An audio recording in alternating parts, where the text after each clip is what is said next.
So now we go to text number 7. Text number 7, for me, is one of the most important verses. I would put it definitely in the top 20, me personally. You're all entitled to your own personal top 20 or 30, whatever verses, but for me, this one's important. Are we ready? Let's chant together. Mamai bangsho jiva loke, jiva bhuta sanatana, manakshashtan indriyani, prakriti-stani karshati. Now you repeat. Mama, my, eva, certainly. So certainly means don't worry, no doubt. All right, certainly. It's like, when you go to the bank, you get a certified check. That means that one is not going to, no problems. Certified. Angsha, fragmental particle. Jiva loke, in the world of conditional life. Jiva bhuta, the conditioned living entity. Sanatanaha, eternal. Manaha, with the mind. Shashtani, the 6. Indriyani, senses. So the 6 senses. So you have the eyes, ears, nose, tongue, sense of touch or skin, right? And then mind. Notice where I pointed. Mind. According to Bhagavad-gītā, this is the mind, not this, right? Mind is here. Why? Because the mind, intelligence, false ego, is covering the soul. The soul is not here. The soul's here. So that's the subtle body covering the soul. And that subtle body goes with the soul, body after body. So you leave the body, just like in your car. You can take the battery or the engine and put it in a different car. Could you not? They do that, right? So similarly, your soul goes from body to body, and that covering goes with you. Like you go with your suitcase to India, wherever you're going, right? You take it along with you. So the subtle body stays with you. Okay. Prakriti, immaterial nature. Sthani, situated. Karshati, is struggling hard. So in the Christian Bible, they also have this concept. Originally, Adam and Eve, they were the first people that God created. And they were living in paradise. But they disobeyed God. They were kicked out of paradise. And one of the things God said, now you will have to labor by the sweat of your brow. In paradise, there was no working for Adam and Eve. They had all these fruits. They could just take the fruit and eat. They didn't have to work. But because they disobeyed God, now they were kicked out, and now God said, now you will have to work by the sweat of that struggling hard. Or sometimes in the Vedas, you know that Sanskrit line, pa, pa, ba, ba, ma. So each of those pa, and there's hard labor, then foaming from the mouth, then this, and it ends up with ma, mrityu, death, right? The path of conditioned life. And then there's upavarga, that's called pavarga. But upavarga means the path of liberation. You are on upavarga. When you come to Krishna consciousness, now you're no longer pa pa ba ba ma. You are upavarga, on the path of liberation, back home, back to Godhead, which we, right? Where there's no need of sunlight, moonlight, and once going, you don't come back. Don't worry. Krishna says, and that's not the only place he says. There are other places he says, you don't come back. Thank you, Krishna. I'm not going to worry about it. Okay, so Karshati, struggling hard. And you all know. Is school easy? No. You have to struggle, right? Your business? Is it a walk in the park? Right? You're struggling. You worked for so many years, right? You had to struggle. Even go, like you work at home, but if you worked downtown, right? So you had to go on the 5 or the whatever, right? Every day you were in the... Huh? 4 o'clock.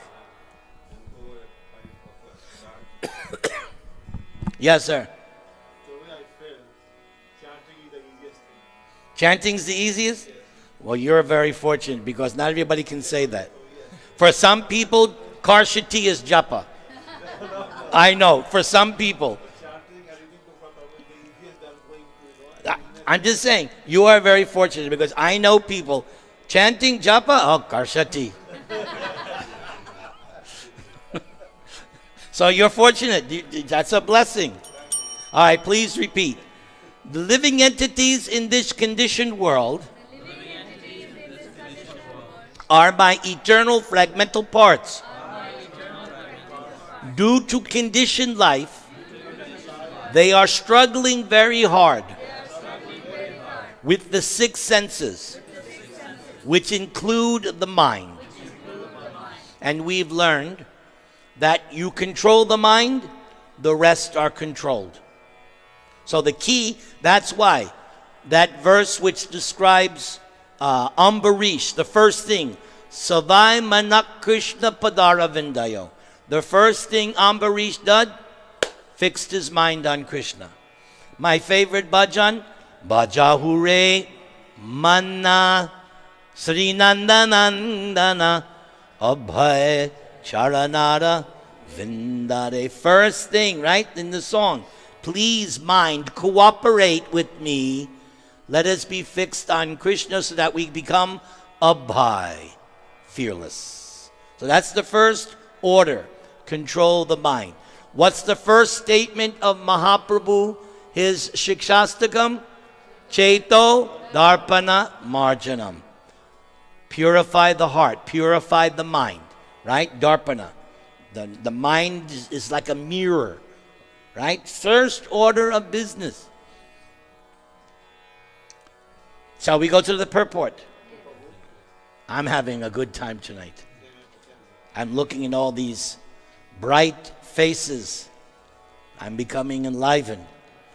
In this verse, the identity of the living being is clearly given. The living entity is the fragmental part and parcel of the Supreme Lord eternally. Now this purport is very, very significant. Okay? The living entity is the fragmental part and parcel of the Supreme Lord eternally. It is not that he assumes individuality in his conditional life and in his liberated state becomes one with the Supreme Lord. That is the impersonal or the Mayavad contention. That only now, because I'm conditioned, do I have this individuality. But when I become liberated, then I will lose individuality and I will become the God. That's pure Mayavad Shankaracharya philosophy. As Prabhupada used to make a joke. Oh, I'm an illusion now, but when I'm free from illusion, I'll realize I'm God. That's all. Self-realization is easy. Just deny that you are individual, that everything you see is an illusion. There is no individual, there's only oneness.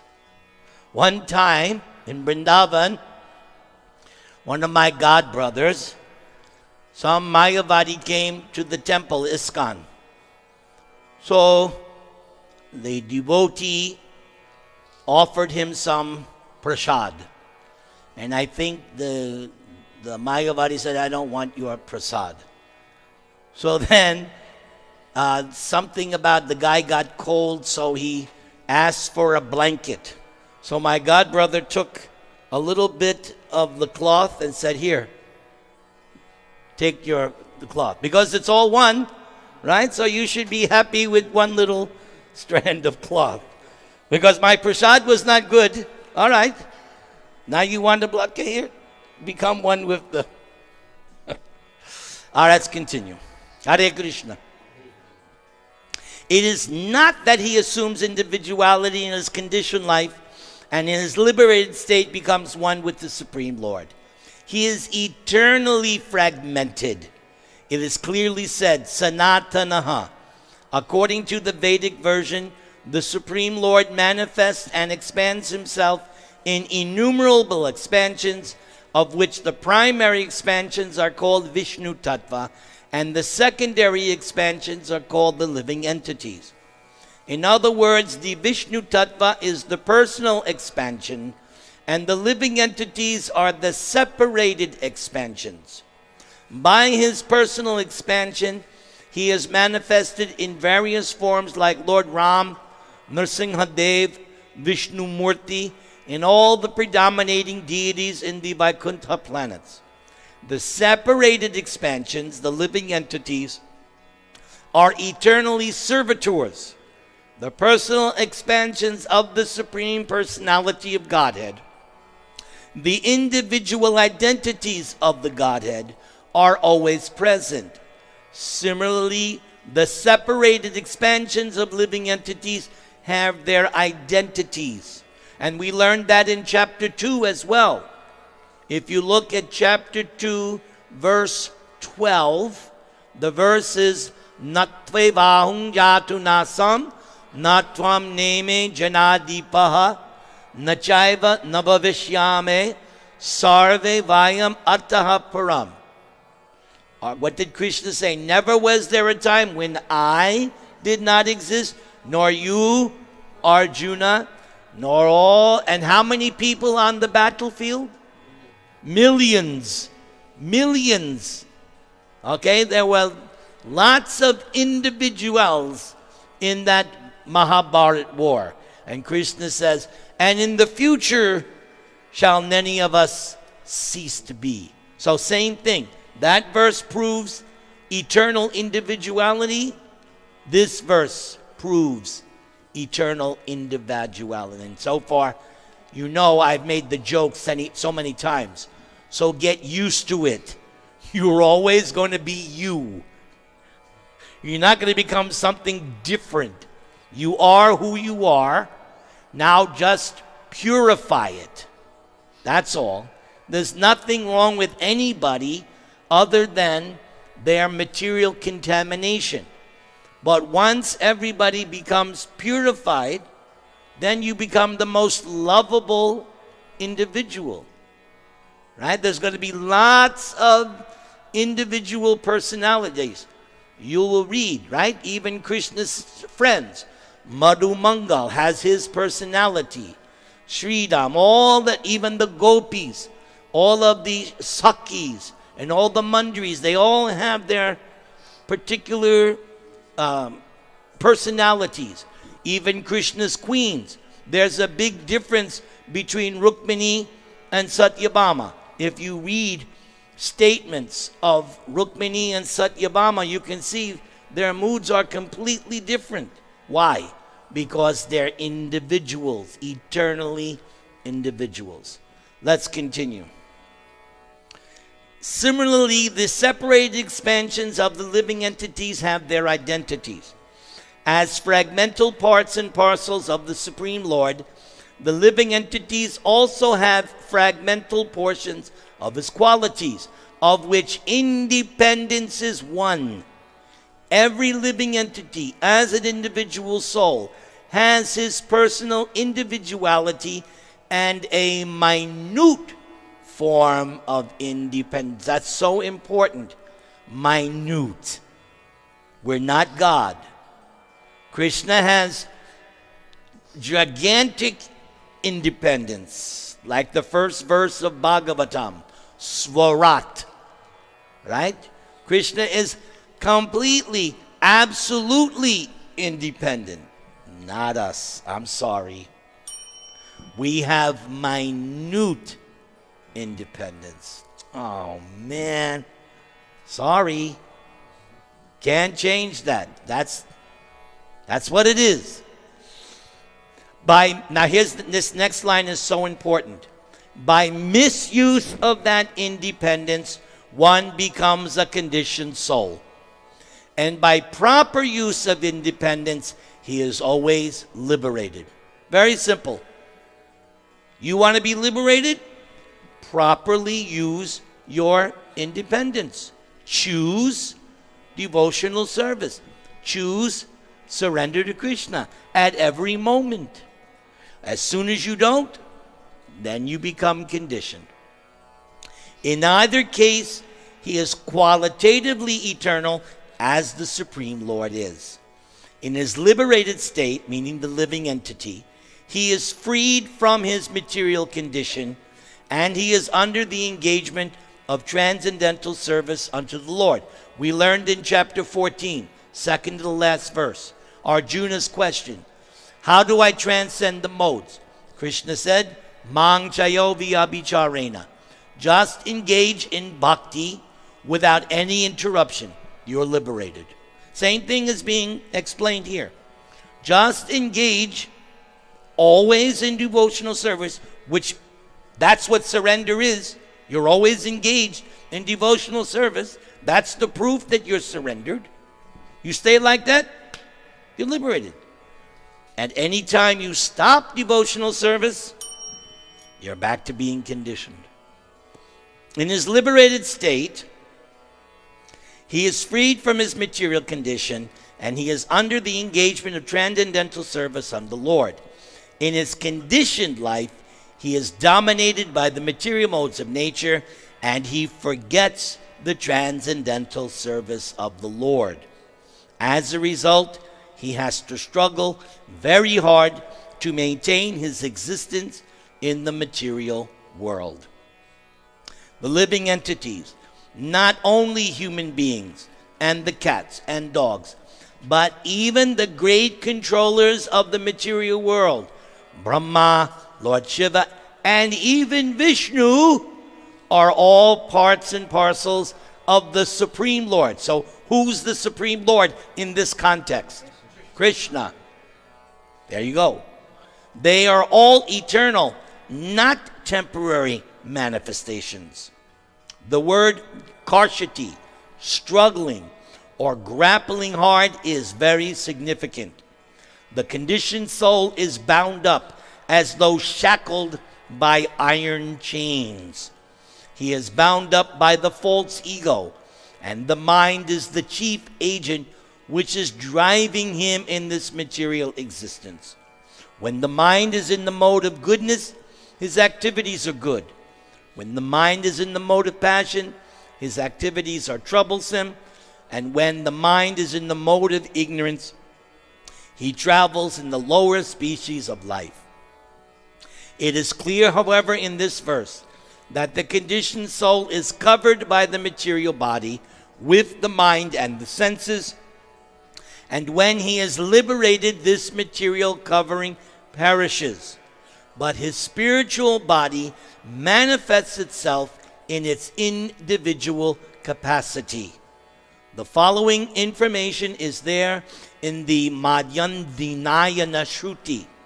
Sava Esha Brahma Nishta Idang Shriram Martyam Atsrijya Brahma Bisampadya Brahmana Pasyati Brahmana Shrinoti Brahmana Vedam Sarvam Anubhavati. It is stated here that when a living entity gives up this material embodiment and enters into the spiritual world, he revives. Oh, that word that Prabhupada just used is so significant. Revives. Revives mean it was already there. And that's why Prabhupada was consistent. Back to Godhead, meaning you were already there. Otherwise, why is Prabhupada saying revives his spiritual body? Means you already had it. And now it's being revived. And that's what Prabhupada taught. That's consistent throughout his book. So when anybody, I don't care who it is, says something different, I turn them off. Because I have to go by what Prabhupada said. Now there's an argument. Prabhupada did that because the people couldn't handle the truth. So he just wrote that. So even accepting that argument, that Prabhupada did that because nobody could handle the truth, if that's what Prabhupada wrote, then that's what I should preach. Obviously, right? But that's their way of getting around it. That's their way. Oh, Prabhupada just said that.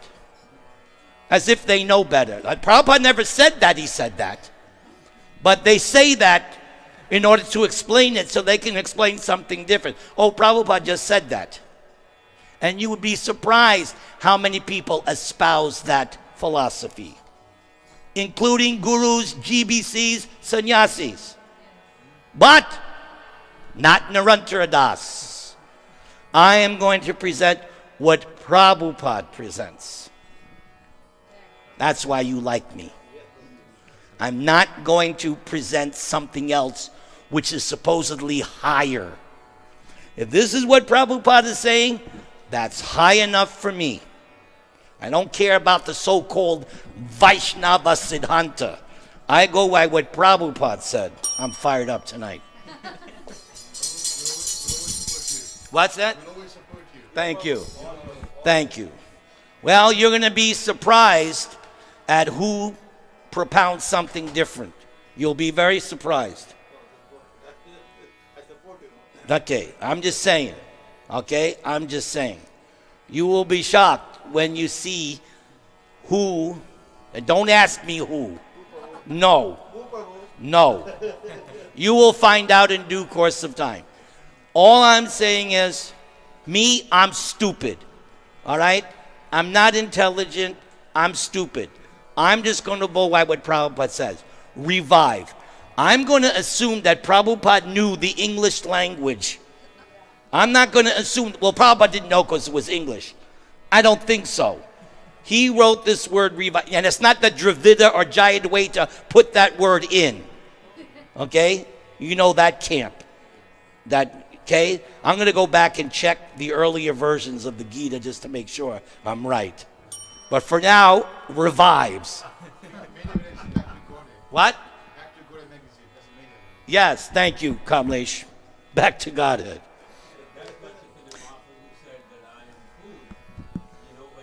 Yes.